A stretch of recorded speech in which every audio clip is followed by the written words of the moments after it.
Hello, Guardians. Welcome back to Tower Casuals, the Destiny podcast. I'm one of your hosts, Corey Dirrig, and alongside me, as always, is something called a Goodle, Josh Finney. Yeah, listen, dude, Goodles fuck. Goodles are great. I mean, you should probably explain to the audience what a Goodle is before you say Goodle is a Goodles healthier fuck. version of Kraft mac and cheese, okay? It tastes very similar. It's got, in every serving, 11 grams of protein, 7 grams of fiber. It's great. I made taco Goodles tonight. I made the Chetty Mac, the standard version. I put a little bit of milk in there to make it creamier. Put some taco meat in there. Put a lot of taco seasoning, some salsa, and some peppers, and mixed. And it was great. Okay. It was great. It's one of my favorite lazy dinners because I can't be bothered to actually make real dinner when it's just me. I mean, that's fair. So That's fair. My daughter made me dinner tonight, Josh. so cereal. Yeah. What kind did you get? Did you get Fruit Loops or did you get Nope. Cap Crunch? Frosted Flakes, actually. Oh yeah, but we're a big Tony the Tiger household too. But no, this isn't the Tony the Tiger Frosted Flakes here, man. This is the Aldi brand. The Aldi, dude, the Aldi brand is great. Yeah, with the polar bear on the front. The only off-brand cereals that I like are the Aldi brand Frosted Flakes and the HEB brand Frosted Flakes. Nobody's figured out how to do an off-brand Captain Crunch that tastes good yet. Nope. Or a healthy version. Also, side tangent, my son eats the Aldi brand Fruit Loops for breakfast.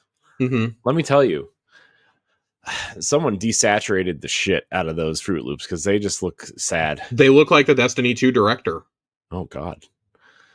Yeah. All the color's been sucked out of them. Yeah. Man. Cereal, Good times. Good times. I'm really hungry. Cereal wasn't exactly what I wanted for dinner, but I felt bad because my daughter, here's the thing. I felt really weird and sick today. So I came home and worked the second half of the day from home, where that was the plan, but I actually collapsed and slept for 5 hours. And my children woke me up, and my daughter was really worried about me. So she made me quote unquote, made me a bed on the couch and made me dinner. And I felt bad if I didn't eat the cereal. I love kids. It's like a rule that if they make you something, you have to eat it. You have to pretend to like it. Yeah. I mean, don't get me wrong. I like Frosted Flakes. I just, I don't know. I wanted food because I didn't eat lunch and I only had this egg wrap for breakfast. Yeah. So I was starving, but that's fine. I'll eat after this. I do understand that. Unfortunately, I'm a big soup eater in my house. When I'm here a couple nights a week by myself, if we don't have leftovers, I don't really love cooking for myself or eating the same thing 3 days in a row. So I do a lot of heat up stuff. I do a lot of soups, mac and cheese concoctions, breakfast for dinner. I eat a lot of eggs. Eggs are great if you're trying to stay on a budget and eat healthy. Yeah. Do 2 eggs with a half cup of egg whites in there. It's great. Yep. It's great. Love eggs, dude. Love breakfast. Love me some breakfast. Yogurts. I like making yogurt bowls. But we're not here to talk about our breakfast preferences, though, Corey. We're here to talk about a game called Destiny. Yeah, I've heard of it. A game with a falling player count rapidly on Steam. We got a lot of questions about the raid. I'll give some surface level thoughts, I guess. But I am going to record a raid spoiler cast either really, really late tonight or first thing in the morning. So you will get it 12 to 24 hours after you get this episode. You'll get a spoiler cast. It looks cool. I can say that. I watched Dope ass raid. That's the best thing I can say about it. That's the first thing I can say about it. It's a dope raid. It's a dope ass raid. I really, really, really like this raid. Gut reaction. Of course, I'm going to do the full rankings of raids in the review. But right now, for me, it is a top 5 raid, probably top 4. Interesting. But it in no way it does not measure up to, for me personally, Salvation's, Vow, or Last Wish. But it is the first of the next batch, which includes the Taken King, Wrath of the Machine. So like that, like an A tier, not an S tier, like an A tier. Yeah, it's not an S tier, and that's okay. I think S tier should be reserved for the 3 best in the game. I also have some like very personal frustrations with this raid. We got a lot of questions about the difficulty of the raid. I actually don't think the raid is like super difficult. I think that if you tried it on contest, you were obviously getting your ass beat. I know a couple people who went in there and actually had a lot of success. Our friend Dealer got all the way to final stand on the final boss, and they just could not seal the deal. Dealer, come on, man. It was definitely not this guy's fault. Let me tell you something. I know. I'm just. We went in there Tuesday at reset.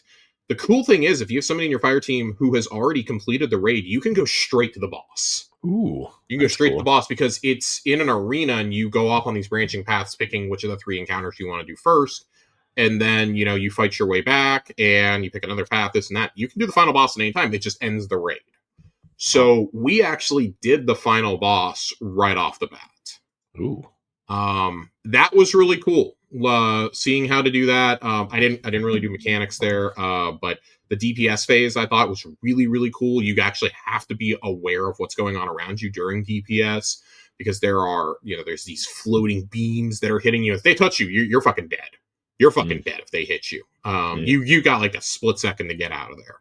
And a lot of times it's kind of hard. So I will say it's definitely not the kind of movement that you had to have like in the Witness encounter, or that you have to have in the Hobgoblin encounter earlier in the raid. It's definitely not one of those, and it's not like Vespers or something where the ground is going to light on fire with you. Like, it's definitely not anything like that. It's just, it deals so much AoE that you're cooked. Like, a well is not going to save you. Bolt charge barricades are not going to save you. Nothing. You're fucked. You're fucked. I mean, that's fair. For me, the problem really, because I think the Hobgoblin encounter, especially not on contest, I think Hobgoblin and Hydra are not bad encounters. Hydra is very easy to learn. I think that I want to learn the mechanic in Hobgoblin where you're able to like call out what needs to be done, what portals need to be run through, instead of just being a portal runner. I do want to learn that eventually. My problem came in the Wyvern encounter, and I'll go into more detail on this in the spoiler cast, but there's a desync issue with building the platforms in that encounter that makes it incredibly frustrating. I kept hitting it. Sometimes I would hit the box correctly, other times like we just wouldn't do it. You have to, all 3 boxes have to be hit simultaneously at this point. There's no room for error. It's really, really frustrating. So don't love that. That was the most frustrating part of the whole day for me. And then we were actually doing the raid. My first run, we were doing it at 20 under because we had a feat active. The feat that we had active was you only get 3 revive tokens for your team. That's it. Once they're gone, nobody else can revive for that encounter. Interesting. That's cool. And it also, not only does it do that, it also adds another minus 20 on to your power level. Oh, okay. So that was interesting. I actually really like that because it forced me to stay on my toes, and like I was under more pressure to learn and get it right and not die. And I think that made me like lock in a little bit better than taking it kind of loosey-goosey. So yeah, I've cleared final boss twice. I've done the Hobgoblin twice. I've done the Hydra twice. The only one I haven't done twice is the Wyvern. I definitely need more practice on Wyvern. But I really like this raid. I think this raid is cool. I like that they went back to the idea of the Leviathan of like pick your encounter. I do like that, do shit in any order and then go to the final boss. I think that's really cool. I like that they've added it in though, where you can just go straight to the final boss. You can even go to the vendor without doing the final boss. Oh, you can go to the vendor. You just have to like steer clear. Just go to the vendor and you can activate and go in and spend your spoils. You can go in and hunt beacons for the raid quest. You can go get the secret. Yeah, I don't think you can get the secret chests. I think the secret chests you have to wait until after you do the encounter to get them. I don't think you can just go in and get those at any time. And it's very convoluted to get those. I will not be getting the secret chests every week. I think they're a little bit brutal, but I like that there's actual puzzles to do to get them, and you can't just like sparrow speed to one of them like in Deepstone or something. I thought that was actually really cool. Really cool. So, yeah. Great raid. I'm relieved that it is not another Root of Nightmares or Crota's End. like an easy one. Yeah, like a gimme raid. I think a lot of us really thought it was going to be that way, and then the power delta, but also the power delta was wrong. The raid was actually, the opponents were hitting harder than they were supposed to. Mm. So, and they did confirm that after. We all thought it within a couple hours of the raid launching. Bungie waited until contest was over to officially confirm that. That's frustrating. I don't love that there's people in the community who have been calling for a redo of contest. Like, oh, give us another weekend of contest. No, I think that's fucking stupid. If you couldn't do it then, you're not going to do it now. I'm sorry. You're just not going to do it. Yeah. That's dumb. That's dumb. This is not a Sundered Doctrine situation where we had an entire platform that could not log in for like 16 hours of contest mode. Yeah. And they fixed the Xbox crashing issue the day before the raid, and some of the PlayStation issues were fixed, but I mean the audio desync was still there, unfortunately, and if that happened, your game was going to crash. Mm-hmm. But the game was at least playable for a lot of us. I didn't really talk to PlayStation users. I don't have anybody that I like really play with a lot that plays on PlayStation. The people I know play on mainly Steam and a couple on Xbox. And our issues were largely fixed. And everything that I've seen is the complaint during contest that you had to be swapping loadouts constantly. There were people switching like 3-4 times during one damage phase. And I'm going to say this as just from me personally, I do not think that having to do that should be necessary. I don't think you should necessarily have to swap loadouts multiple times to complete an encounter. I do not think raids are designed with that in mind. But I say that with the caveat of if you're doing something on contest mode or you are doing something with like multiple feats active, you are going to have to do that. You are going to have to, because that tests your knowledge of the game and the systems and using all the tools at your disposal. Loadout swapping is a tool at your disposal. Yeah, I mean, they literally a loadout thing a couple years ago, right? So yes, they made it just we had it for Ron. We had it during Ron. Yeah, and loadout swapping really didn't become a big thing until the low man community started using it. When the low man started using it, it was like, oh shit, this is like revolutionary, right? Mm-hmm. And like I was talking to Dealer, he had so many different sets of armor and weapons just ready to go going in there that he was loadout swapping. Even when we were doing our -20 run. Mm-hmm. With 1 feat, he was loadout swapping. I was not, but him and 1 or 2 others were swapping, not to like 3 or 4 different combos, but just to a different set of armor and subclasses. So I definitely think there's merit in it, and I think that is something that if you are in that high end of content, you are probably doing this already. Mm-hmm. I'm not saying that if you can't do that, you have no business being in there, but it is going to be harder for you. It is going to be a slight handicap for you. And I've seen the complaint of, oh, well, on console, it's just so hard. Like, I've seen the load times on PS5. I've seen them on Xbox. I feel like they are a bit faster on PS5, personally. I see people open their menus and, like, just instantly are in their things and swapping. It takes me at least 10 seconds to do that. And part of that's I move a little bit slower, right? I am never going to be one of those people who is quick swapping. Now, on PC, it's a little bit different. Like, on PC, it's different. You got the faster processing power, more frames, this and that, et cetera, et cetera. Like, whatever goes into it being able to go faster on PC, just PC is faster by nature, right? Like, significantly so than these consoles. Mm-hmm. Look how long it takes you to load into the tower on PC versus on console, for example. Yeah. So I don't really buy that argument either. And it's just like, for me, it's kind of like, get good. Like, except that contest is not something that everyone's going to clear. We had like 300 something teams clear contest this time. I think less than 3,000 people have the emblem. It's either less than 3,000 or it's just over 2,000. It's somewhere from 2 to 3,000. I don't remember what the exact number was, but I'm leaning towards it was like 2,200 that got the emblem for contest. Mm-hmm. That's like like very, very good players that I like watching were like, nah, I can't do this. This is not for me. I'm gonna wait for it to open up on normal. And then they saw the feats and they're like, oh, I'll go in and do feats. I'll do feats. Maybe raid weekend just isn't for me anymore. And I kind of feel that way about me. It's not just, oh, I got the easiest one and dipped. It's just, no, I don't think I have it in me anymore. I tried so many first week raids for so many years, going all the way back to D1. Mm-hmm.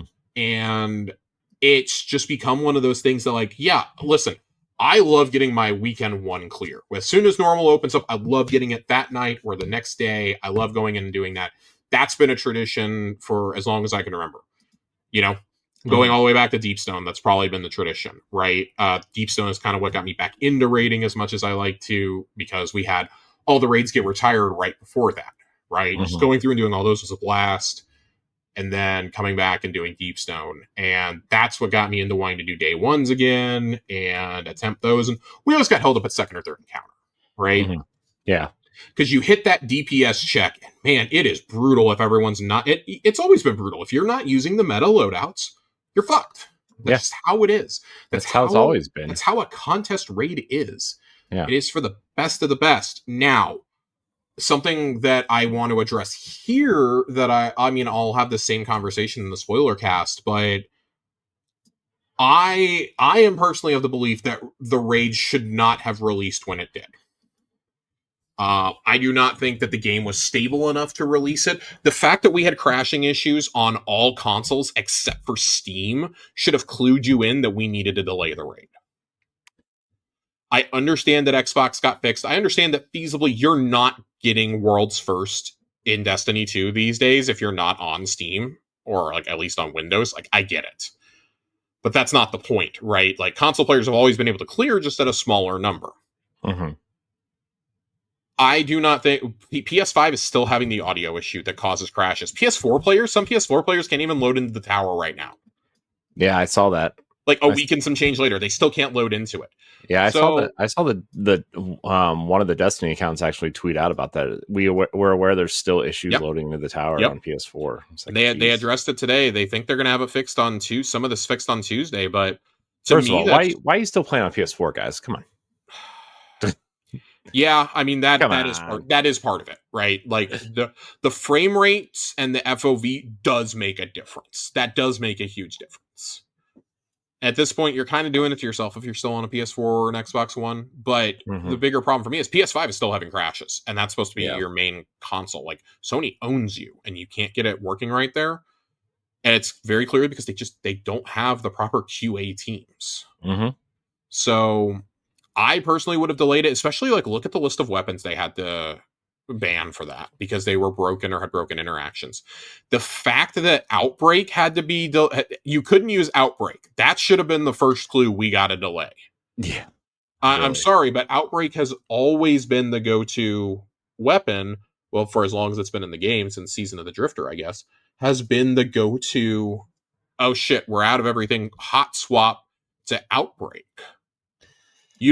People were not clearing Caretaker day one without that. They were not clearing things like Atrax without that. I don't. So, like, to the teams that cleared this on contest, kudos to you. You couldn't have that. You couldn't acquire one. You couldn't have third iteration. There were a few other things that were banned. Those are the three that immediately come to mind for me. And it's just silly. Like, we had 7 or 8 guns disabled. We had an aspect disabled, I believe. We had an armor bonus disabled, and we had crashing issues across basically all major consoles.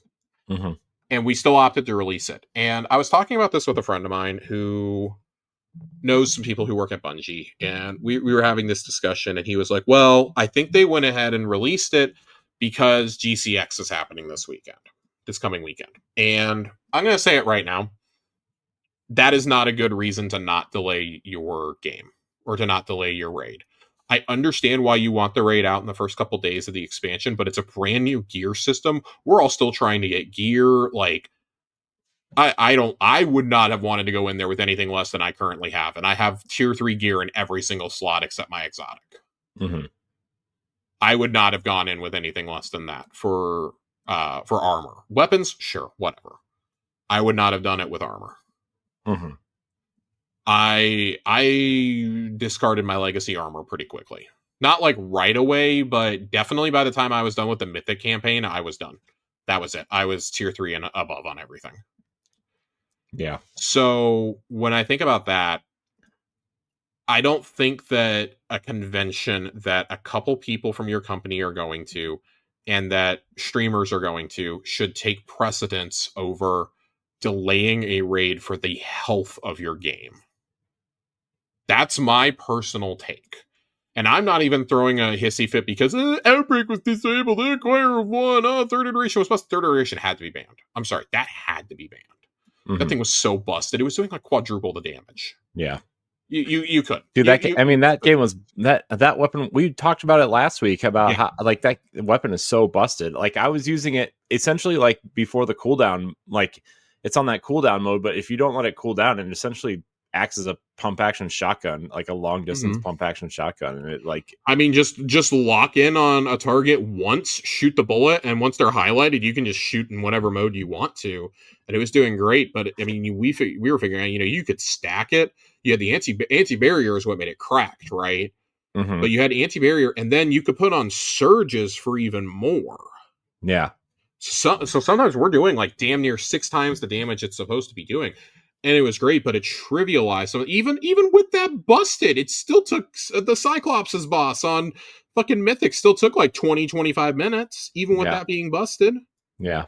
So, and part of that's because everything's a one-hit kill in there, but I was talking with Dealer about this, and he said, and I think he said it in Discord also, he said that he felt that the red bars on Contest were easier to deal with than the red bars in the Mythic campaign at times.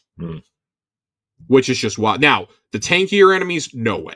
And we all agreed, no way. But I just when I see that many issues with the raid launching, and the other thing is, and this is still a problem, this was a problem in my runs on Tuesday, the rally banners not giving supers. Not refreshing your abilities, not giving you heavy, like things just being wrong, them not fully replenishing. If that was being discovered in testing and you still released the raid, that is studio malpractice. That's the only way I can say it. It should have been delayed. You found out that people aren't getting their supers from a rally banner, and the sprint bug also got hit with that one. That was fun. Love that. Love having to NPC walk out of the way of a boss and die. So there's a lot of things that, like, the laundry list of issues that there was with the game and with the raid. This raid should have been delayed. It should be coming out tomorrow or this Saturday and not last week. Right. In my personal opinion. And if you're really going to quadruple down on, GCX, great. Swap it with the first Trials weekend or something. I don't know. But all the bitching aside, I had a good time going in on normal, doing it with the Delta and everything, doing the challenge. It made me a better player. Now, some of those challenges are insane. One of them is like you have to beat every boss in 2 phases. And like right now, I just don't know how it's going to happen with some of those bosses. Hobgoblin, it's possible. Final boss, it's possible. Obviously, we did it on Final Boss. It's doable on the Hydra, obviously. I think the Wyvern is the one that was throwing me for a loop, because you're either going to have an amazing damage phase or a shit one. And I believe one of the challenges, the hardest challenge in the game right now, to me, is if you were to activate all the feats at once. And you can only so the first time you clear the raid, you can apply 1 feat. And then when you clear it with 1 feat, you can apply 2, and so on and so forth. When you apply all of the feats, you will be at -100, I think. Which is just brutal. Absolutely brutal. That's like a Grandmaster raid. I think it's a cool idea. It's personally something I will not be doing, but I'm interested to see how many feats I can do at once before I just have to like hit the mat and be like, I'm done. I have better odds of getting a Petra's run done than I do getting a full feat run done. But I think that this raid is really, really cool. It represents their philosophy going forward, I think, which is we can do whatever the fuck we want to. As long as we have cool mechanics, as long as we have cool spaces to explore, we have cool endgame activities, people are going to want to play. But there's a greater question about, now what do we do for the next year? I know epic raids are coming. We still don't know what that's going to entail. We've got 1 dungeon coming in January. presumably it's in January. And then we've got Pantheon 2.0 happening next spring before the next year starts. Man, I don't know how I feel about all this, because as much praise as I heaped on the expansion last week, seasonal content as we know it is no more. I always defended the $10 price point, and eventually $11 or $12, whatever it was by the end, of seasons, because you got the season pass, right? You got the rewards pass. And I felt like you got enough value in there to justify $10. You're getting a full set of armor ornaments for every class, for God's sake. Like that alone to me, but also like the deep side harmonizers, the golf balls, the prisms that are in there, ghost shell, sparrow, ship, ornament for the exotic, you know, all that I felt was worth $10 right away. Mm-hmm. But you also got the seasonal storyline, you got the seasonal activities, you got the seasonal armor you can earn, you got the weapons suite, you got the craftable weapons out of it, you got access to more exotic quests that they would do. All that's seemingly gone, because we started season reclamation this week. And let me tell you, I wouldn't be able to tell you that we were in a season if it didn't show up in bright, bold print when I opened up that rewards pass. Mm-hmm. And that feels bad. Yeah, it's not great. I talked about it with A1 Johnny last night. I don't know if I missed something in all the communication about what seasons were going to be going forward, but I feel like either I missed something or this was just swept right under the rug and they hope people wouldn't notice. Yeah, I wonder. So my working theory is we are still going to get something akin to traditional seasons eventually. We know we're going back to the Plague Lands with Ash and Iron on September 9th. We're also getting the Renegades reveal. Then we're getting the Renegades reveal like 3 months out, which is wild. I don't understand why we're showing that early, but I guess that makes sense for the traditional timeline of Destiny stuff. Yeah, it also might be a Disney thing too, right? I mean, if it's Star Wars themed, like they might be pushing to say, "Hey, I want to throw up. You should probably promote this." I want to throw up. That's disgusting. It's disgusting. So we know we're going back to the Plague Lands. There's going to be a new activity in the Plague Lands. I assume we're exploring the Plague Lands since we're going back there. And there's going to have to be some sort of story tied to it. We know Iron Banner's coming back at that time also. My thinking is we're probably just in a pattern right now of they want people to get used to Armor 3.0, get used to the portal, and really enjoy exploring Kepler. Mm-hmm. And doing all the Kepler stuff, doing the raid, this and that, and like, oh, in like 8 weeks, we're going to drop this. And I'm sure in their minds, they think this is a great idea. I don't think that's great for the long-term retention of your player base, though. And I get it. There's so much to do on Kepler. There's a lot of side quests. They put the data pads in all the missions. And I think that just adds a little bit of flavor text to where we're going to go in the story with Maya eventually. But it just feels weird. It just feels really weird for people to basically be like, yeah, well, here you go. You know, seasonal conquests, man. That's what you guys got. You guys can go gild your conquerors. That's about all it feels like seasons are right now. And that's not terribly exciting to me. Not super jazzed about it. And I think the power grind is slow. I don't think we're all jazzed up to go play Empire Hunts and Savathûn's Spire again. The fact that we have to advertise that the coil is being added next week like it's some revolutionary thing is insane to me. We have in the TWAB a release schedule for what they want to do for stuff going forward for the next like month or two. And I think it's good that they put this in here because man, oh man, was I ready to scream until they started putting some of this out. Week of July 22nd, this week, we got expert and master matchmaking options. I don't know why those weren't enabled from the beginning, but they're there. It's 3 activities a week that are match made, but they're there. Whatever. July 29th, Arms Week, with a focus on hand cannons. Trials returns with new armor sets and tiered weapons. The Coil activity opens in Fire Team Ops with 3 different paths in rotation. August 5th through the 19th, Solstice will take place. Matchmaking opens for Grandmaster Fire Team Ops. I assume that's launching on the 5th of August. I really don't know why you would hold that any longer. Yeah. September 2nd, Heavy Metal returns. September 9th, Ash and Iron, major update, and dungeon content comes to the portal with more details to follow. I suspect that's going to be the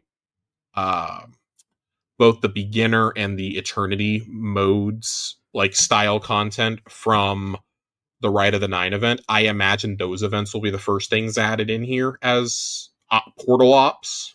Yeah, I would Personally, imagine. I really don't know why you would do anything else. I think those are going to be the ones, and whatever it is. You can do stuff from that. You can do stuff from Pit of Heresy. I think Shattered Throne is pretty easy to do them from. Duality, kind of like anything up until you get to like Warlords, and then it's kind of like, we might need to like take this back to the drawing board and like make sure that random made fire teams of people on like normal can do this and actually understand how to do dungeons with real mechanics.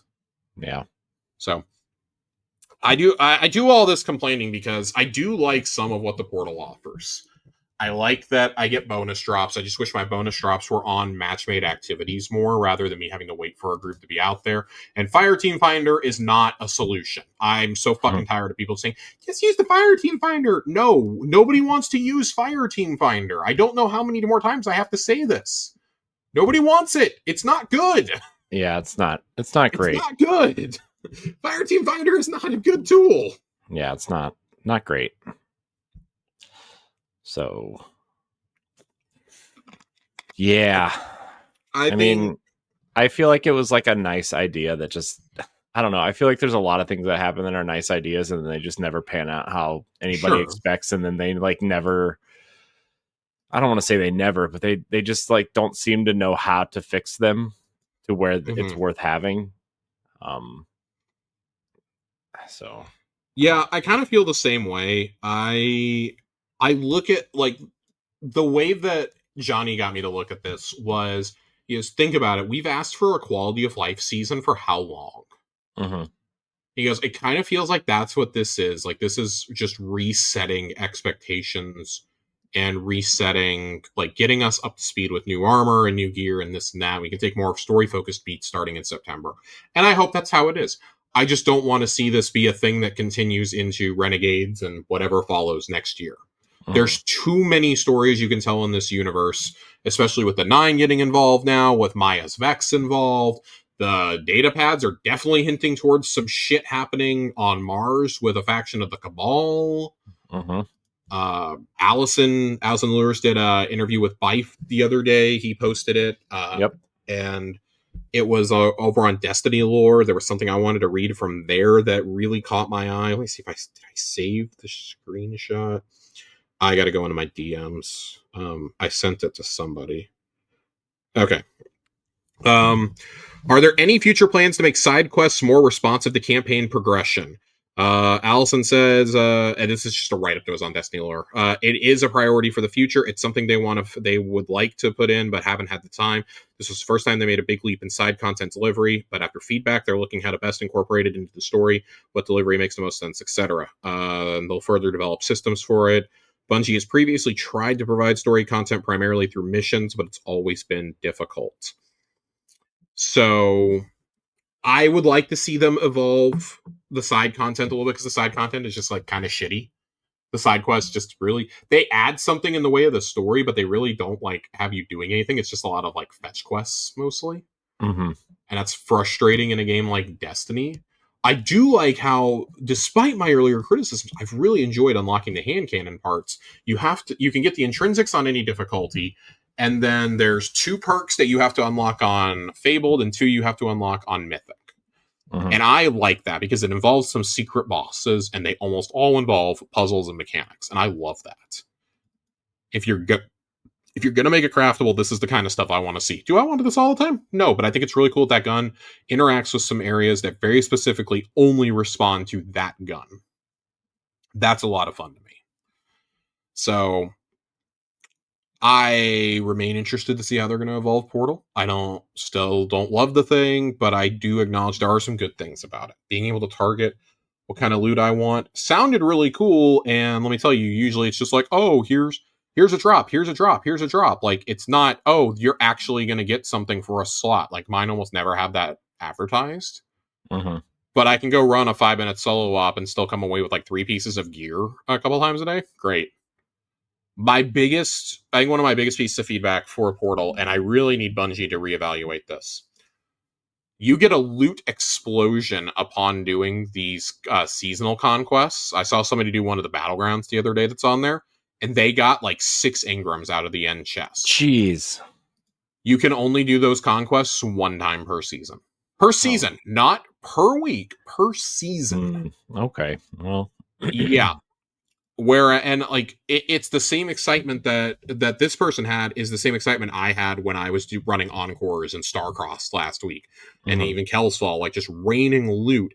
There's always going to be missions that you can speedrun. Starcross can be done in under 12 minutes. Kingsfall can be done in under 10 if you know what you're doing, right? Like, just because Encore is, being run into the ground because people were spawning in like 30 engrams at once. Jeez. And just able to do it. It was like the loot cave all over again. And most of it wasn't, and almost none of it was of light, but if you're looking for specific roles, that doesn't matter. And for the people who managed to get to above 300 before the original Encore got nerfed, they're like, oh shit, this is awesome, another exploit, this and that. So I can't believe I'm going to say this. I'm going to be playing Trials, trying to get that higher tiered gear this weekend, or not this weekend, next weekend. I'm going to be playing Trials, trying to get it. The loot, the raid only rewarding like tier 1 and 2 armor is asinine. That is fucking wild to me. Yeah, that's a little. I feel like the raid means starting at tier 3 to me. Maybe higher end tier 2 I would accept. I do like that there are triumphs that you can do that will permanently increase all gear earned there by 1 tier. So a tier 3 would become a tier 4 automatically. That is really cool. And I think once you do that, you can just go farm final. You can farm whatever boss you want to, honestly. You can get loot from every encounter as many times as you want in 1 week on one character. The only thing you are restricted to 1 try per character per week is the exotic. And I think that's a fair compromise. Yeah. I think that's really cool. If your team crushes Hydra, go do the Hydra like 15 times. You guys crush the Hobgoblin, go do it. You want to keep doing the final boss? Go for it. Nothing wrong with any of that. You're going to be drowning in loot. The armor is legitimately cool. I think the set bonus is really cool for it. I am a big, big fan. I just wish that the armor was better because there's no way to increase the tier of your armor. Yeah. Which is insanely frustrating. And I get it because you're going to get better stat rolls and this and that, but endgame armor should not be. I'm going to lose my shit the first time I get a piece of Trials gear that's tier 1. I'm going to absolutely lose my shit. I feel like endgame should start at 3, right? I mean, I'm fine with higher end tier 2 because I have some tier 2 that is really well statted. I'm fine with that, but with the caveat that you complete Guild a Triumph in Iron Banner to make every tier 2 an automatic tier 3. And I'd be okay with that. Same with Trials. Oh, you completed your passage for the week? Great. Everything goes up 1 tier automatically now. Yeah. I think that would be acceptable for a lot of us. But, and again, like, friends have been bringing this up, like, well, if you're not, like, one of the people that's constantly going for, like, Conquest or, Conqueror, or you're going for like, day 1 dungeon, day 1 raid, things like that, you probably don't need a set of 400 of light gear. That is a long-ass grind, and if you didn't use the exploit in Encore because you were enjoying the story, God forbid, you're behind. Yeah. You just are. I saw somebody hit 400 last night, and I was just, my jaw was on the ground. Jeez. It's DeFizzle. Good guy. Love DeFizzle. But holy shit, man. 400 light. 400 light on your main character. Holy shit. It's quite the grind. That is quite the grind. But he was one of the ones who got to 300 or within that ballpark before they disabled Encore last week. Yeah. Before they disabled it last Thursday afternoon, he was one of the ones who was just grinding it out constantly. And that was the best farm. It was legit the best farm. If you could just fly through, you could get through that mission in, 11 minutes. Yeah. I think Dealer's best time was 11:03. The best time I had was like 12, I think. I think we did it in 12, and that was without me eager edging. That was him eager edging through the whole thing, not me. I was just, my little legs were carrying me as fast as they could. It would be even faster if you could skip all the Maya dialogue, which I think there should be an option to do that in the lab. But all things considered, that's still such an efficient. That was still such an efficient farm even after the patch. It's just like, oh, cool. So they took away a couple pieces of loot that you can get. Awesome. Oh, they took away the ability for us to get infinite grapples. Darn. Right. So that kind of leads to, like, I guess what I wanted to get to, which is a lot of their communications here in the TWAB about things that they're working on and things things they've tweeted about a lot in the last week, and they gathered them all here, which is nice. Portal and world tabs. We're going to take away the desaturation of the world tab in an upcoming update. We had feedback during development that players were confused between the portal and world for where to find core game activities. Many gravitated to the director, so we chose to visually adjust it, but it's clear now we overreacted to that feedback. Our intention going forward is for Portal to serve as quick access point to core game activities and for the World tab to support exploration of the Destiny world. Sure. Can we start by getting Kepler on the map, please? Yeah, I know. I went there the other day. I'm like, oh, they're forcing you to use the portal to get to Kepler. Yes. But but your best content, raids and dungeons, you have to go to the map for and find them on the individual planets. It's insane. It's absolutely insane. I hate it so much. I hate it so much. Bright Dust in the Edge of Fate. We're going to add an infinite grind source for Bright Dust and pair it with a Make Good grant in an upcoming update. Whoa. In our effort to reduce friction to playing activities, we chose to retire the core game Pathfinder, thank God, in favor of simpler daily objectives with an improved and unlimited mini-objective system planned for release in Renegades later this year. Knowing we were removing the infinite grind source until Renegades, we rebalanced Bright Dust awards to be larger for most players. It's clear that many players also value having the additional grind source, so we will add an interim replacement. Yeah, a couple of 3 daily challenges a day to get like 30 Bright Dust is just not going to do it. Now, that being said, I do like the weekly rewards track. You can get, if you're doing that, you're doing your weekly challenges, you can get like 1,000 Bright Dust for free a week. Yeah. Or close to there. My math is probably terrible here, but I think each weekly gives you 40, and there's 4 or 5 weeklies, I think. So that gives you, 200 right there? You get another at least 450 out of the weekly rewards, and then if you do all your dailies, you're racking up another 210 right there, max. Yeah, you can get close to 1,000 if you're really playing. So It's not the worst thing. It's not the worst system in the world. I've definitely seen worse.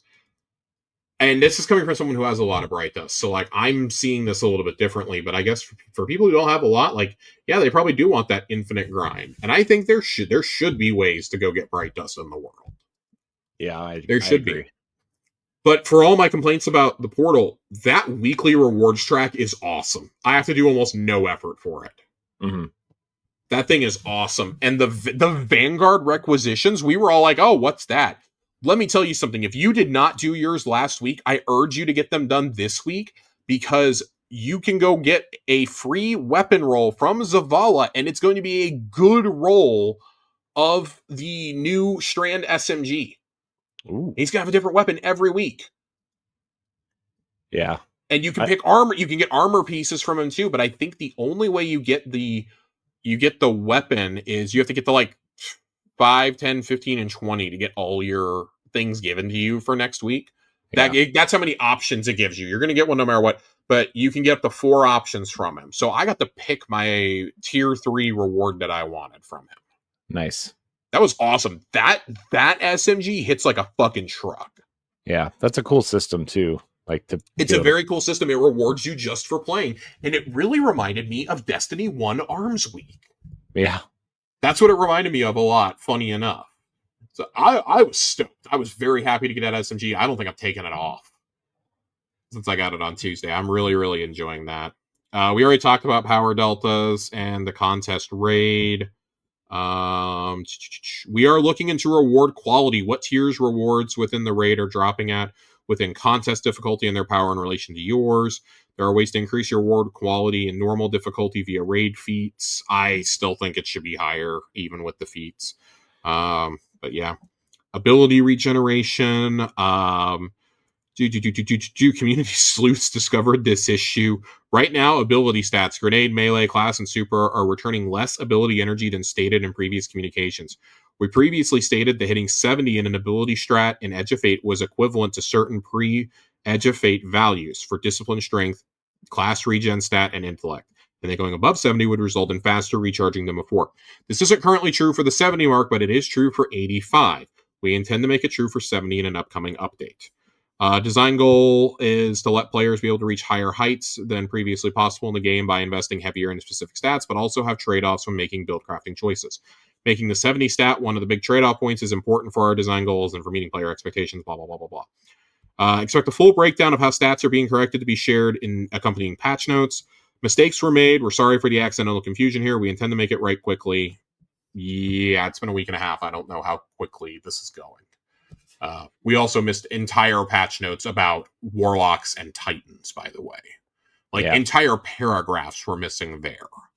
Yeah. So, at some point, the communications have to be talked about. And I don't want to sound like I'm raking poor DMG over the coals, because I'm not. Mm-hmm. I understand that he has a very, very hard job, and he does not have a lot of support. But man, we got to be better. How are we missing entire chunks of an entire class in patch notes? Yeah. How are we doing? Did you just think that Warlocks didn't get changed? That's a real question. Did you just think that didn't happen? I don't know who's assembling the patch notes on the developer side and giving them to you, but somebody missed that, and then the fact that it didn't get caught is pretty bad too. Mm-hmm. So, and also, I didn't really love the snarkiness during the world's first race. I didn't love the snarkiness coming from the social channels when people were complaining about the power delta and being like, Bungie, seriously, something is wrong with your game. And it was basically amounting to, did y'all hear something? That's essentially what it was amounting to with the replies. It is not a good look. It is not a good look for a studio that is already having a lot of problems with one of their games. And Destiny's always kind of been this up and down seesaw, and man, you just released an awesome expansion, and you're kind of souring this because the community is very clearly upset about things, rightfully so. It was everything that was building up during that week, and then it hit a crescendo during the raid. And it's not a good look for your comms team to react that way, I don't think. Yeah. It's not great. I've seen the way that they get talked to online, though, so I kind of understand, but when it's some of your most notable players saying things to you and being like, hey, seriously, no snark here, we're not trying to critique, there are actual problems here. Or Fallout being like, well, we did 3% of we did 3% of the damage to the boss, I guess we'll get there in 33 damage phases or something. And they basically replied with only 33. Dude, please read the room. Please read the room. And I'm probably making a bigger deal out of this than it is, but it really sucks to see that kind of attitude. These are the players that you want to make happy right now. Especially with a diminishing player base already, yes. Right? You don't want your, the players who are still championing the game to get turned off by, someone who's running your Twitter account, right? Which, I mean, we kind of know the somebodies who are running it. I'm not going to point fingers or name names, but you know them. They're going to be at GCX this weekend. They've said it 15 trillion times. Mm-hmm. So, yeah, I hope somebody brings it up to them in person and is like, hey, listen, we're fine with, the sarcasm most of the time, but your base game is in a rough place right now. There is so much broken shit. You admitted after contest that the power delta was fucked, that rewards are fucked. You're having to come out and admit all of this. Abilities are fucked, and you still want to get snarky with people. This is maybe the time to turn off the sarcasm machine and turn on the emphatic machine and be like, hey, no shit, we're listening. Okay, no meme, we're listening, because right now it's a really rough look. And I hate saying that because I really, really, really like Destiny. I really like this game. I loved the story. I like the raid a lot, but man, this is another notch in the column of, man, I feel like I kind of want to spend a little bit less time around. If you're going to treat your remaining player base that way, I kind of just want to say I'm going to peace out for a week or two. See if you change the vibes. Because I've never seen them act this way. I've seen them act this way towards people who are rude to them or who are being belligerent towards members of the community. I've never seen them act this way towards Alex Ape and Fallout and people like that. Like, I've never seen them react to people like that in the way that they did during the raid race. And that pissed me off. Yeah. It's it's not a great look. It's not a great look. Something else that's not a great look is the ammo economy. Let's talk about ammo economy. Ammo. We missed the target. We missed the mark on some of our targets, and we've absorbed feedback from the community. We want to make additional changes with update 9.0.0.3, which is, I believe, coming on Tuesday. Players will see the following: increased rocket sidearm ammo per ammo brick, 5 to 6 base, 10 to 12 enhanced ammo brick. Swords fixed a bug that was reducing their total ammo, and fixed some area denial frames only getting 1 ammo per brick. They now get 3 base and 6 enhanced. We're playtesting the following changes, which that launched this past week. This next one is launching this week. Players at the lowest end of ammo investment, 0 stat, 0 mods, will see ammo progress faster, providing more bricks. Our initial tuning here was too punitive, and we wanted to bring it closer to pre-Edge of Fate values while still encouraging a bit more buildcraft investment to procure ammo more regularly. Increase the ammo per brick for some additional weapon types. Buff ammo generation stats for exotic weapons. They're lagging behind, so they generate ammo faster. I don't think that getting ammo should ever have to be something that we have to build into to get to like normal, regular drops. Right. If you want to make going above 100 in weapons generate ammo faster, that's one thing. And that's a totally defensible thing, I think. Mm-hmm. But if I'm invested at all, this should progress faster than like it was in pre-Edge of Fate. And I know that's what they're saying here, but I need to see it in action because sometimes it's raining heavy, but I should not have to make half my build. I'm not even kidding. Like, my entire class item basically felt like it was being built around being able to generate special for my team. Yeah. In final, because we needed it so badly. And like, thankfully, anytime I was like doing finishers, I was creating heavy also on my side of the field. But we shouldn't have to build into that as hard as we are. Mm-hmm. I don't feel like with a pre-DBS phase, as long as you have the final encounter of this raid, I do not feel like I should be running around picking up all these bricks and still be going up with less than full ammo. Mm-hmm. When I'm picking up like 7 bricks. That just feels wild to me. The Thunderlord would save the day. Who knew? Who knew? In the long run, we want to address the following additional feedback to ensure a healthy ammo system. And that includes providing a better method of highlighting ammo drops or recovering ammo if it falls off the map. Thank you. Improving how assists generate ammo for players. Thank you. Continue to build more sandbox combat hooks for generating ammo, enabling players to feel like they specialize in ammo generation, even for their teammates. Sure. If you want to run like the ultimate support build, I think that works. Again, like a lot of us were having to just build into that to generate enough for the team. And as a result, we had so much special. Did not have nearly enough heavy, though. Right. We've already talked about activities coming to the portal. There we have our first overcharged weapon, which is the entire Suros Foundry. I don't know how much of a difference it makes. I haven't personally tried any Suros weapons yet. On the PvP side of things, we have Cutting Edge, which requires featured gear to enter, making the meta quite different to other PvP. I am hunting the Solar Rocket sidearm for sure, so I need to go get that. Our other big thing tonight is preparing for Arms Day. Arms Day is happening next Tuesday, July 29th. I'm going to just be straight with y'all right now. I will probably not be prepared to talk about Arms Day next week.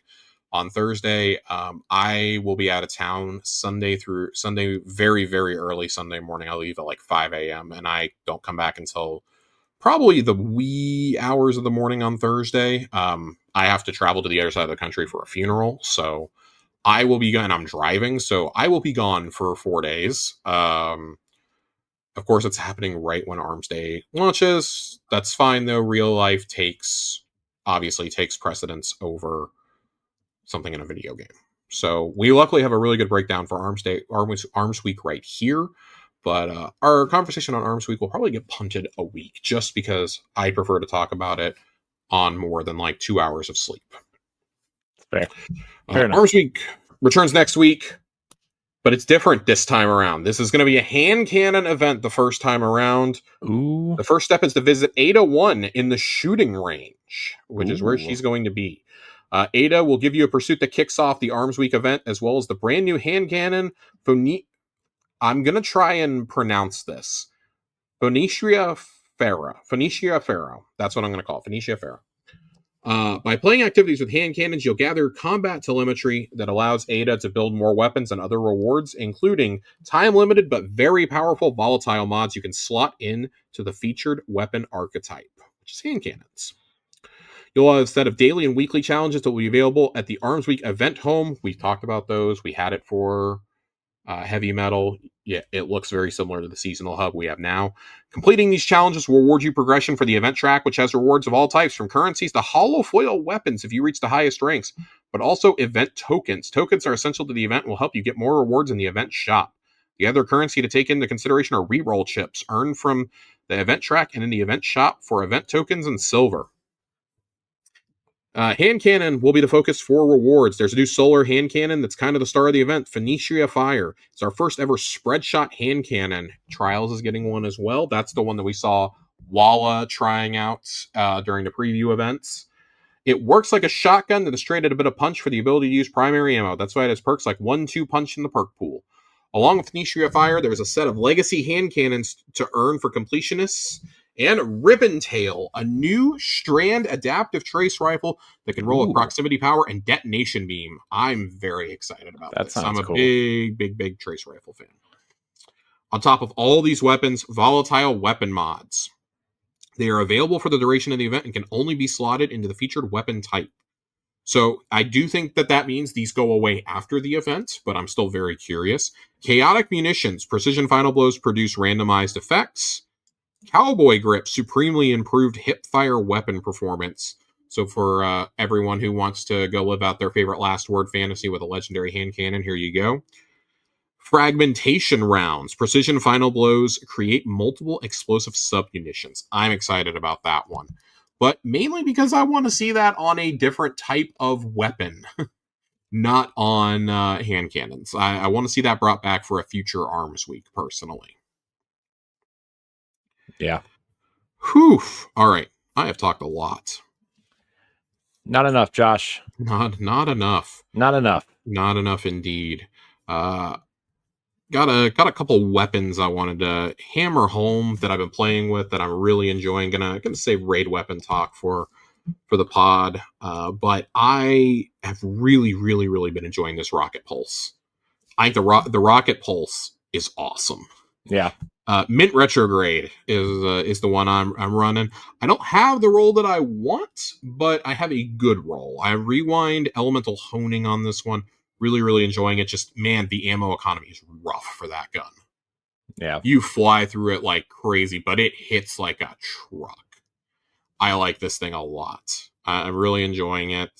Didn't love my other one, which is Envious Arsenal, Master of Arms. I think that it is good, but yeah, Master of Arms could be really fun on this, though. I think if you can combine Master of Arms with like rewind rounds, it could be a lot of fun.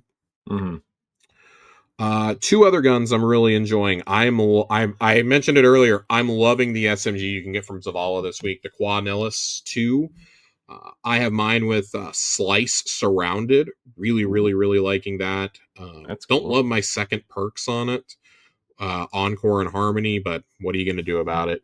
Also got mine with Appended Mag, and then it's got, what I really love about it is you can put on either the Vanguard Origin trait, or you can put on the Wildcard Origin trait, which is the one I'm usually running because I really enjoy that. That's cool. It's from the Telesto Foundry, so I really like that a lot. And then the other weapon I wanted to call out is the shoddy you can get on Kepler. Percival. Mm-hmm. Principal. I got a killer roll on this that I'm really enjoying. What did you get? I got Reconstruction Opening Shot with also Proximity Power and Vorpal. Nice. I am really enjoying Proximity Opening Shot. Is a lot of fun on this in Crucible. It's a one-hit kill if you're able to get close enough. Mm-hmm. It's a one-shot kill. So Yeah, And it should be. It's a precision frame. It should be. It's a cool weapon. It's a very cool weapon. I'm really liking it. I'm trying to force myself into using this new stasis sidearm that you can get out of Portal Activities, Faustus Decline. I got that with Demolitionist Headstone. It's also got the Bray Legacy trait on it, which I'm very interested in seeing again. That is the one from Vesper's Host, of course. And beyond that, I mean, I'm waiting to get a good roll on Giver's Blessing. I haven't loved my rolls so far, but the one that I've been playing around with has Impromptu Ammunition, which is a new perk. Final Blows increase ammo meter progress from all sources for a slightly increased duration. I've got Zen Moment, I've got Shoot to Loot, and I've got Multi-Kill Clip. So I actually do like that. I just wish that I could have Impromptu Ammunition and Shoot to Loot on it at the same time. Yeah. But I am liking playing around with that role here and there. Using that. Jurisprudent is the scout that I really need to play with more. I don't have a role on that I like either. Just yet. Last Thursday is the final one. I know I called this one out last week, but it bears repeating again. I keep coming back to this weapon. I really like it as a pulse. It's a 390, so it's the exact archetype that I like. It's very similar in fire rate to Yield Messenger, which is a 340. It fires a tiny bit faster, but still enjoying that one. Man, that fucking submachine gun, man, that is the highlight for me so far in terms of like a world drop. That's my gun. That's my gun right now. It sounds like a cool gun. Not gonna lie. It's a lot of fun. I've already got 500 kills on it. Jeez. So, which isn't a lot because I really haven't been able to play a lot since Tuesday, but yeah, took that straight into the raid and had fun. So, I think we got some questions, and then that's probably going to do it for us tonight. We're both gassed, and my voice is going in and out. Yeah, I mean, I've recorded like 15 hours of podcasts this week, so like, but yeah, man. I mean, let's get to some questions. Let us get to the questions. I'm pulling them up right now. We actually did have a request to talk about a news topic that I have not addressed yet tonight. Michael Salvatore appears to be coming back to work on new music for Destiny 2, according to behind-the-scenes images from the studio. I saw that. And somebody who works at the studio that they're doing the recording at is swearing up and down that Salvatore is back, blah, blah, blah. I think that's really cool if Mike really is back. And I say that as someone who quite likes the Edge of Fate music. Mm-hmm. I especially like the raid music. I think the raid music is very good. It's very good this time around. The final boss music is awesome to me. Yeah, so I do really enjoy that. I think this is cool if they've mended that fence, but it never should have gotten to this point. It never should have gotten to the point that he's one of the guys you're firing. Right. That's just ludicrous to me. So I also wonder if he's doing it as a instead of like a in-house role, if it's like a contracted role, like a outsourced role too, because that would also make it much cheaper for them. Mm-hmm. I wonder if he's coming in to just because when you load up Edge of Fate, you have the original D1 menu music. Mm-hmm. I wonder, but it's like a slightly different arrangement. I wonder if he's coming in to do remixes of the Destiny themes with a Star Wars flair to them for Renegades. Yeah. I would wonder if he's doing that, maybe. That would be interesting. That's where I would go. So, all right, questions. We have a lot of questions. Let's get to them. So, again, a lot of the raid questions going to save and do those on the raid pod tomorrow morning. But Fox writes in and goes, finished a campaign after last week's episode. Wow, what an incredible story. Really feel like this was a huge first step for the new saga. That being said, how do y'all think we're going to bind the 9? I'm developing my own theories, but haven't quite landed on one that I'm super confident in. Well, here, Josh, you know what it is? What is it? Drifter's Hall now has a bunch of zip ties, and we're just gonna zip tie them all. See, I like to just believe that we're gonna just come away with like 9 exotics. Just shove them into a bunch of exotics. What if they're all like based on the planet that the 9 is like part of? That would be cool if you were setting up a multi-year saga. If you were trying to play in another 10-year saga, that would be really cool. Mm-hmm. But I think we've moved beyond that. They said they wanted this saga to be shorter.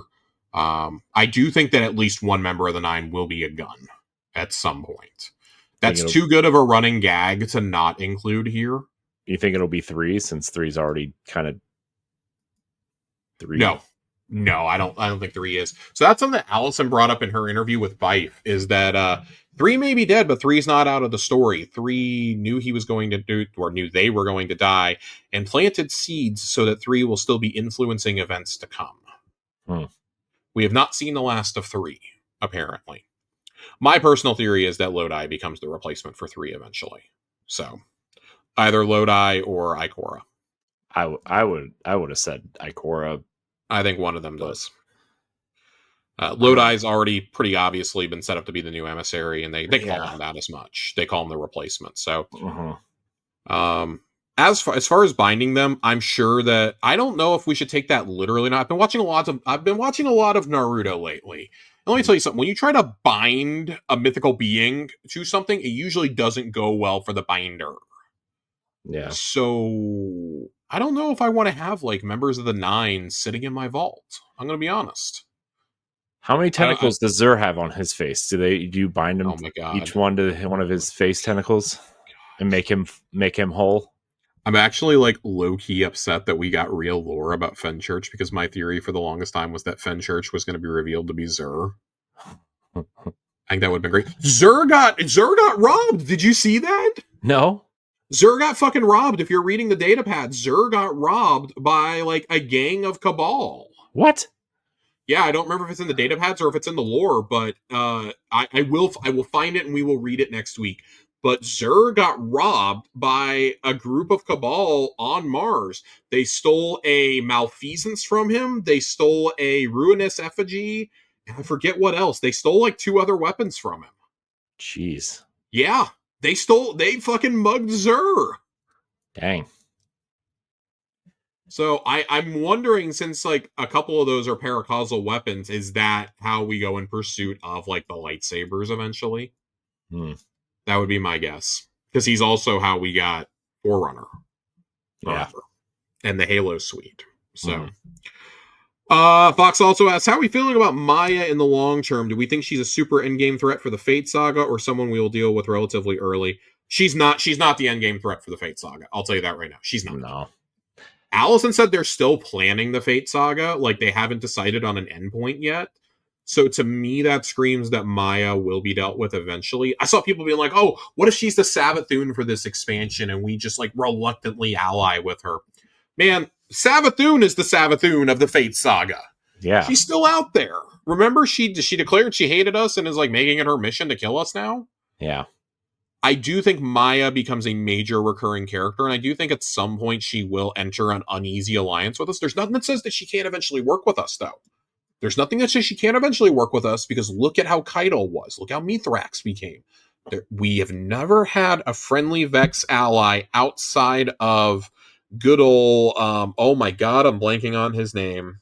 The vendor from IO. Oh, the guy, the guy. Yep. The guy. Starts with an A, doesn't it? Asher Mir. Yep. I totally did not have to Google that because we haven't seen him in like 5 years, but Asher Mir is who I'm thinking of. Yeah. He is part of the Vex network now. He interacted with us during the Vex Caliber quest, as a matter of fact. Yep. So I do wonder if Asher comes back into the story that way. The raid does have some pretty good lore on Maya and Shioma. Ooh. Maya seems a little bit less like lethal. There's actually special dialogue if you go up and activate the boss before doing any other encounter before it. Shioma goes, well, I guess you're just going to fight this thing without conducting an investigation. Good luck. That's essentially what it is. So I did enjoy that. That's funny. But I do think Maya is a major player in the Fate saga, at least initially. She could be like the threat of Phase 1 or something. Yeah. And I think she pretty clearly is. She's in 3's realm, for God's sake, and it's implied she's the one who kills 3. Yeah. So I do think that Maya is going to have to be dealt with. The thing is, with us going to 1 raid and 1 dungeon per year, if you're going to kill off somebody like Maya or Savathun, it's going to be in a raid. It's not going to be in a dungeon. Yeah. It's not going to be in an exotic mission. Like, killing Fickrel off in Kelsfall is just hilarious. That's fucking hilarious to me that we just kill him off. You can kill him in like 2 shots now. Yeah. It's insane. We dealt with a major baddie like that. Great. And Fox's other question we are saving for the raid pod. Dealer asked a lot of raid questions. Dealer says, what do you think about us still being able to enter the Helm and Last City social spaces? I assume that you are talking about being able to enter them by going out of bounds in the map. I believe you can still get in that way.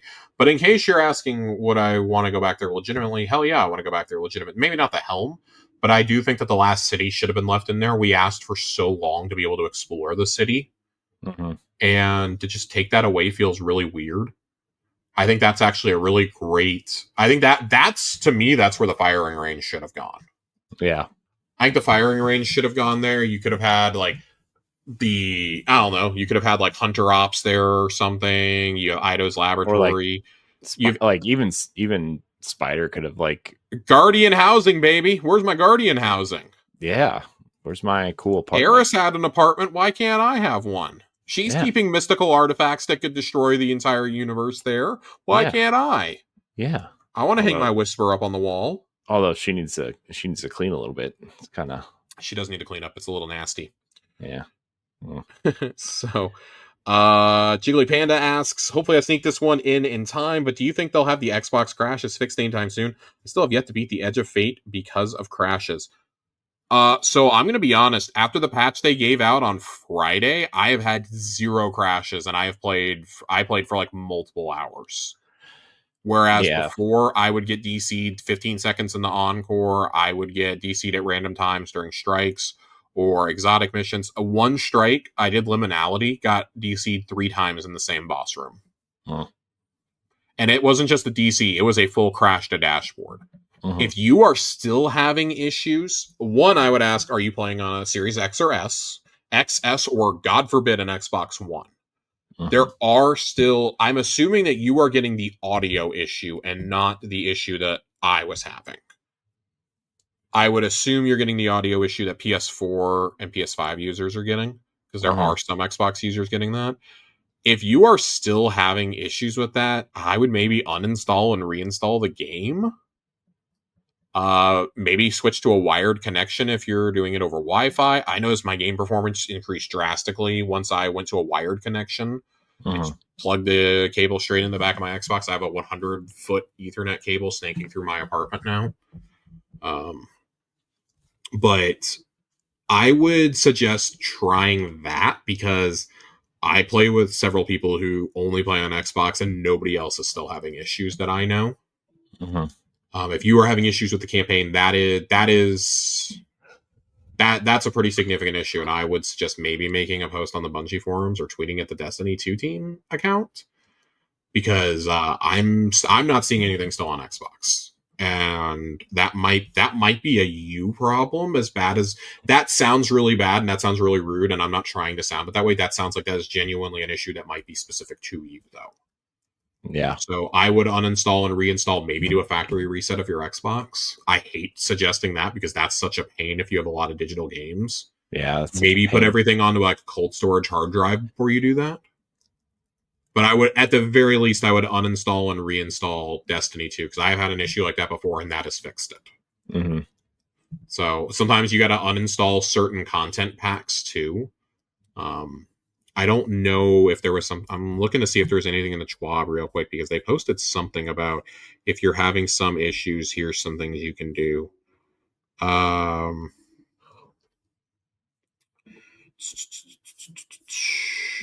looking right now.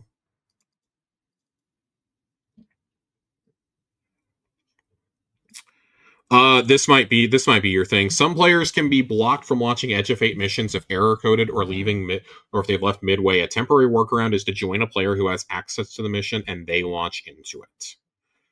That might be part of your issue, but I'm not sure.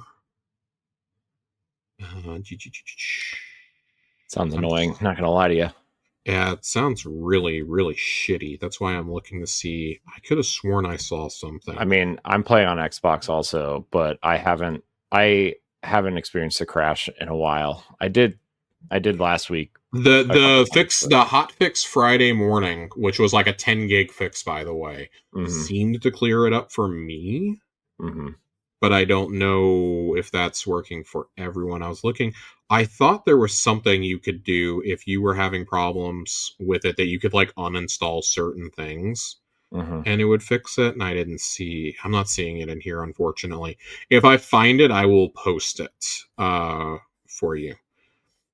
And then the last question that we have, I wanted, this is a raid question, but I wanted to read it here. Because I think it's a good one to have here.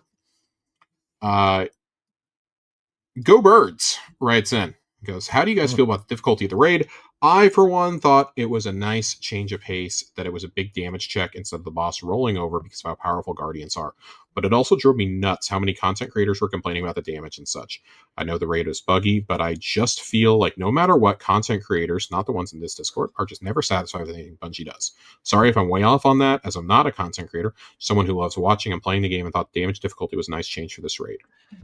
So, to me, it's like, I feel like every time there's some sort of damage based raid, people will want the mechanics back, like puzzle based mechanics back. But every time there's a puzzle mechanics based raid, they want the DPS raids back, right? And it's like, all right, come on, pick a side.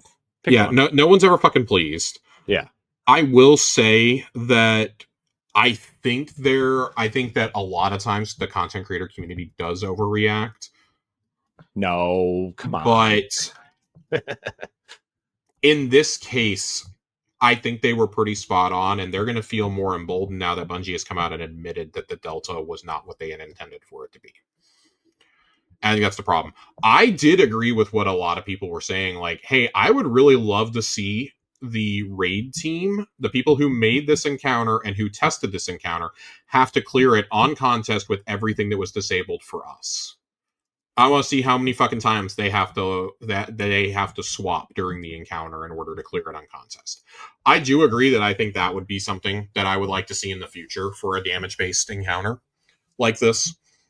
But the fact that it was 4 of them also is like really brutal for people, I think. And almost everyone started on Hobgoblin, which was even worse. That's the worst one to start on, was Hobgoblin, I think. I personally do not think this is an instance where people were complaining like without cause, because I did see like the fact that some of the best players in the world are struggling. I think that's a good thing. I think that's a good thing, but I also think that that's really demoralizing for like people who don't raid a lot, who see it and they're like, oh my God, content creators can't even do this. They're not equating that it's on contest difficulty. They're not thinking about what contest difficulty entails. They're just seeing that the best players in the world are struggling with this. And some of them are saying, fuck this, I'll do this on normal. And they're thinking, oh shit, I can't do this. Yeah. Oh shit, I can't do this. And that really sucks. And then I think on top of that, you have the rally banners not working, you have the sprint bugs, you have people getting stuck in 10-minute loading screens, you have just all these other, issues, you have rally banners not fully replenishing everything. And it adds up. The bad loot, it all just adds up, and I think adds to the negative sentiment. Do I think it got blown out of proportion? Yes. Are there some very real concerns about what the power delta was for contests specifically? Absolutely. It is night and fucking day when you look at contest versus normal, as it should be. But even when you look at contest versus like turning on a feed or two, it's totally different. It's totally different. So I cannot speak too strongly to the contest experience, though, because I did not try contest. It's the first time I've not tried contest. Well, no, Salvation's Edge. I didn't do contest for SE either. I got Ron and just like kind of dipped. I attempted Crota, but I was running a fever that entire day and just eventually threw in the towel. Like, we were close to solving second, and I threw in the towel and said, fuck this. So yeah, some were really out there, I think, in terms of content creators, but by and large, I can't believe I'm saying this. I actually agree with a lot of them on this, because I do and them coming out retroactively and saying, yeah, we fucked up, is not a great look. And that's where I was like, okay, well, my feelings are validated on this. Mm-hmm. So I can't imagine being a team that was at final stand and didn't get the clear. I'd be furious. After. I would be so mad hearing those words from Bungie after that. I'd be fucking furious knowing that we would have cleared. I'd be furious. Yeah. So, but at the end of the day, I mean, we need to remember this is a video game. It's a video game. It's pixels on a screen. And it really sucks for the people who are trying to do this for placements, because that affects, standings on raid leaderboards and for low mans, things like that. Like, that affects composition of day one teams. That affects who's going to be on a day one team. That's how, that's a few friends of mine, that's how they got on teams, is because of their previous placements and their previous low man feats and in-game feats and things like that. So those may not matter to the common player, but to the high-end community, that shit matters. And that just goes back to the central point I was kind of making at the beginning of the show. The raid should have been delayed. It should have been delayed. With all these issues, at some point, Bungie needed to step in. I am not in favor of doing a repeat contest weekend. I actually will be very upset if they do that. They should not cave to that. If you did it, congratulations. You truly were incredible if you cleared this. If you were one of like the 250, 300-ish teams that cleared it on contest, congratulations. You're incredible. You are fucking phenomenal. We don't need to redo a contest just because people got their feelings hurt. Yeah. Or have a second contest weekend just because. I've seen the argument of like, well, if there was another one, then they would just need to do a different emblem for that. Fuck that. No, you didn't get it done. You don't get the emblem. Deal with it. Right. Fucking deal with it. Like, this is not a Sunder Doctrine thing, and I think a dungeon is radically different than a raid. Yeah. I think that's radically different to say we're going to do contest weekend over. And even then, it was just for 24 hours. Yeah. So, I don't know. I don't know. Write in with your thoughts. If I'm off base, write in with your thoughts. I'd love to hear them, because I tend to give the creator community a little bit of grace here, considering just everything that was going wrong at that point. And that's not even to speak about the crashing issues on other consoles. Yeah. So, and like the horrific gear grind that people were getting sucked into and this and that. So yeah. That's all I've got to say on it, though. I don't want it to dominate too much, and I really don't want to talk about it during the raid review of something that I actually really enjoy as an activity. It's just a shame that everything around it is so shit. Yeah. So, but I think that's going to do it for us tonight, Corey. I do not have a lore corner prepared. I will do one next week. We will read a little bit about Xur. I promised Titan that I would get to JFK lore, and I really need to. I need to read the exact part from the collector's edition documents of that. I haven't even read those yet. It's been a busy couple of weeks, guys. Not even just with the expansion. July has flown by. I cannot believe it's the last week of July. Yeah, I know. I legitimately this month just disappeared for me. This whole summer has just disappeared. Honestly, I've been so busy. Year disappeared for me. Like, it was dragging for a while for me, but it feels like once we hit like the back end of May, it just sped up. Yeah. So, but yeah, the rest of you that asked questions, I will get to them on the raid pod. I take this back. We got to do one more question, Corey. Okay. I thought we were done.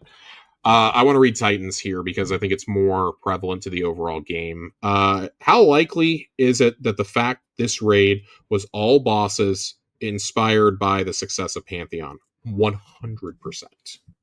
100% this was inspired by Pantheon. These are all standalone encounters, also with the exception of the main boss, which makes it easier to do them in a Pantheon setting in the future. I guarantee you either that Hobgoblin or the fucking Wyvern are going to be in the new Pantheon. I would guarantee you that one of those is showing up in it. They're both a pain. They're both pains in the asses, so I think they're both showing up. Yep. I think there's a solid chance they both show up. I'd be shocked if Witness wasn't part of it. But Pantheon was such a huge, ginormous success that they absolutely made that with it in mind. So remember, they haven't put out a raid since last fall. But raid and dungeon team does mean you work on both. So they've cooked. They've cooked continuously for the last year with both raids and both dungeons now. I largely like the Rite of the Nine event. There's some things I would have changed about it, but I largely like the event. But it wasn't Pantheon. Pantheon was a fucking blast. I really look forward to that coming back in the spring. I do think that this definitely takes inspiration from it, but I also think it's a callback to the Leviathan and how Leviathan kicked off D2. You know, we're getting epic, just like they tried raid layers, we're getting epic raids now, right? We had prestige raids with Leviathan before. How long are epic raids going to stick around? Let's find out next summer. Until they come up with a better word. Yeah, until they just come up with like better ways to do this, I guess. I just wonder if this is going to be something that gets retired, like guided games, just like quietly fades away and is never brought. Raid layers were never addressed again. Yeah, that was the funniest thing to me. They were just never brought up ever again. Yeah, I feel like that idea evolved into dungeons though and made us. Oh, it did. It absolutely did. So, but yeah, raid layers, that was a funny concept. It was in fact a funny concept. Remember Leviathan? You had to like go underneath it and press all those levers just to get into the first one. I did. I loved it. I thought that was very cool that you always started out in the same area. So, all right, now we can go. All right, we're gonna get out of here. Everybody out there, thank you so much for watching and or listening to this episode of Tower Casuals. You can find us on Fridays on your podcast service of choice or on YouTube. Josh, thank you for your time as always. Look forward to the raid review. Look forward to some weapon discussions. Oh boy. Lots of things coming up. So make sure you remember to subscribe and rate us wherever you watch or listen. Thank you so much for watching or listening. And until next time, we love you. Goodbye.